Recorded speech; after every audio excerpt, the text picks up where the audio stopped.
Well, first of all, I'm really interested to hear about why you decided to begin with this is a true story rather than like based on or inspired by. What did you want to signal to the audience by making that specific choice of words? Well, this is a crazy story, and it's almost unbelievable in a way. And my feeling is like as I was talking to the real Jeff, I was questioning it all the time. Is this a true story? Am I being told a tall tale or what?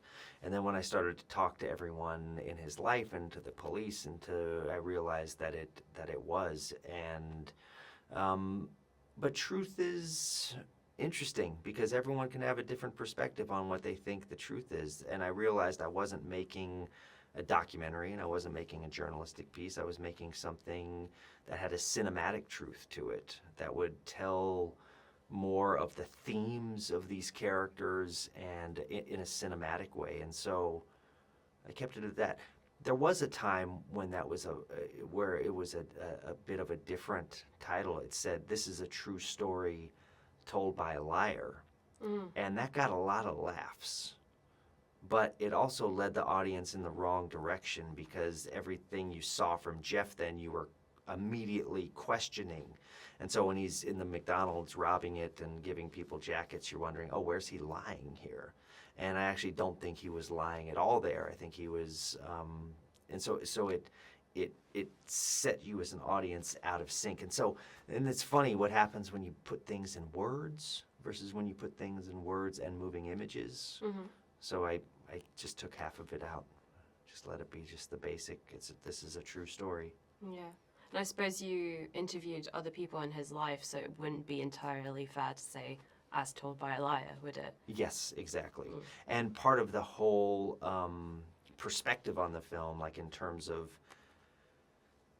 I had an instinct when I was talking to Jeff that not only is the story crazy, is it believable, but it was also, did I believe my own feelings about him because I liked him?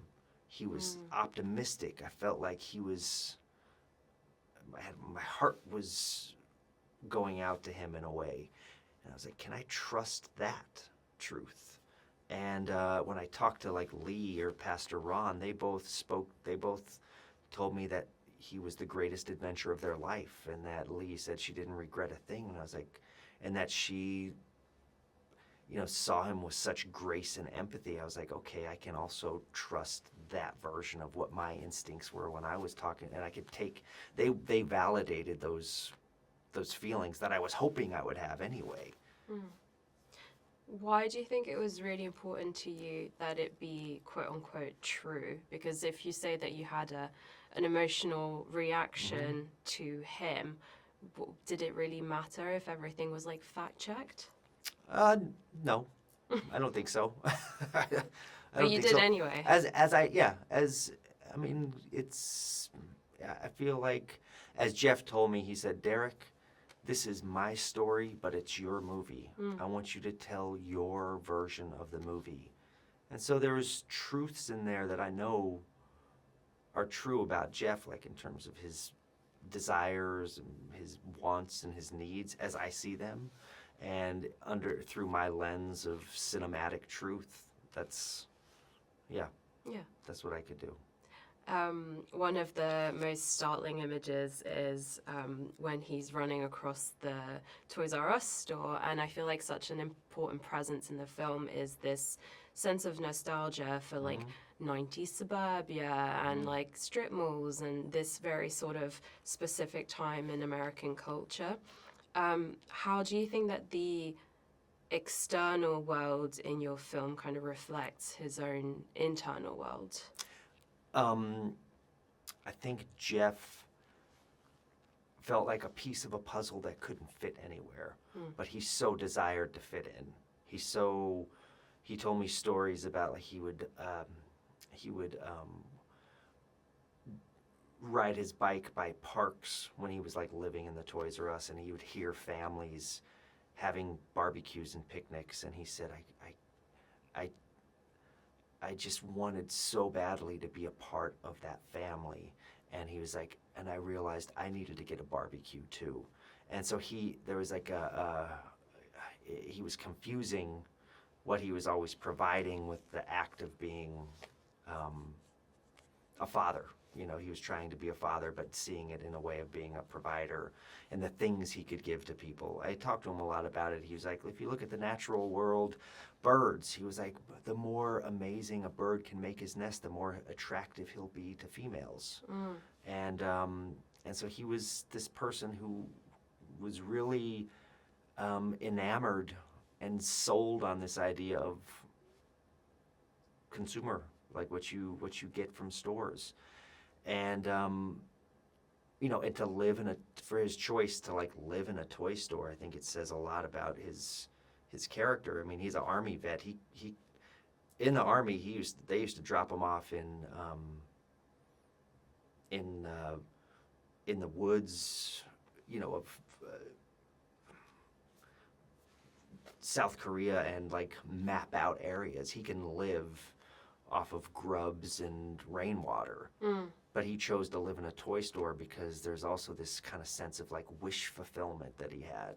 But what happens when you live in a toy store and eat nothing but candy and fulfill all your desires? Well, you're gonna get cavities.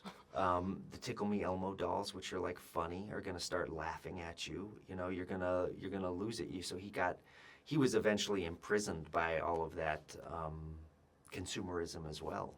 Yeah, that's an interesting parallel, because in many ways when he's hiding out, it's both freedom from like official consequence, but it's also he very much is trapped. And you do mention like he's able to survive out in the wilderness, but he chose to be in these four walls, really. So that's a fascinating contrast to explore. It is. Everything about him was a contradiction.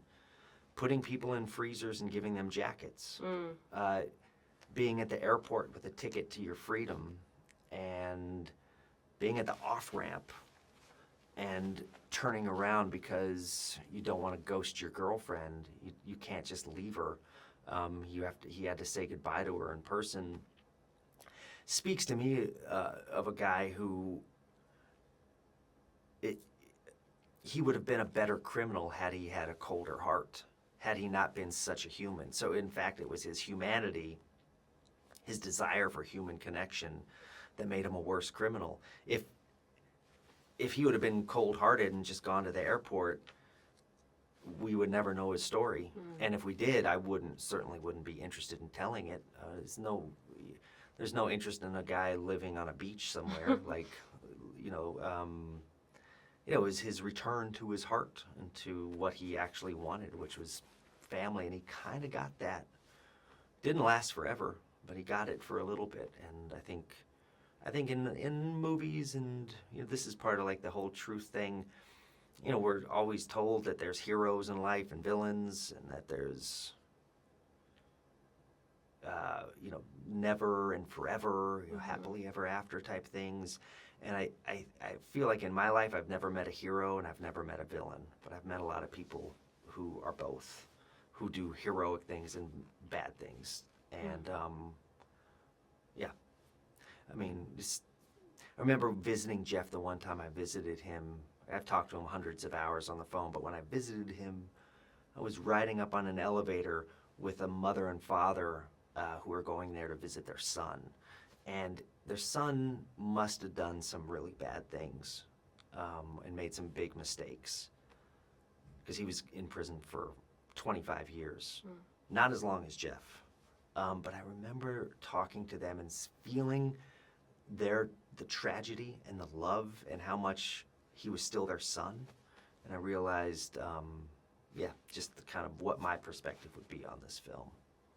And I totally understand the sort of like resisting the binary of like completely good or completely evil, but there's not even really any kind of villain figure in this. Like even the church, which is so often satirized in movies nowadays, is given so much grace. Why was it so important to you to create empathy for every single character and element of your story? It's just the way I feel. It's just the way I feel in life. I feel like now, I feel like we live in such a divided world where everyone has like planted their flags and they're wearing their team colors, and And everyone is has defined themselves so much, and if you're not in that definition, maybe you're not worthy, and I just have never really felt that way. I would say that Pastor Ron, the real Pastor Ron, I was talking to him. I grew up Catholic, but I daydreamed when I was in church. Most kids do. Yes, I thought about movies all the time, and I was so hungry. I remember being starving in church, and the communion was like... Not hitting the spot. No, it was. I would just savor it. Maybe it's blasphemous, but I was seriously hungry in church because I got up super late. I'd show up. I'd go in. Anyway, I was talking to Pastor Ron. I was like, "Tell me about the Bible," and he said, "Well, first thing you got to know about the Bible is that the Old Testament is about judgment, and the New Testament is about grace.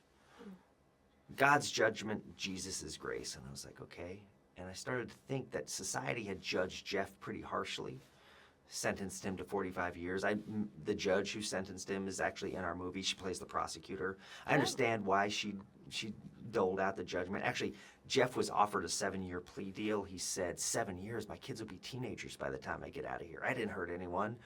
I'm going to fight this. He got a public defender because he couldn't afford better legal, and she threw the book at him.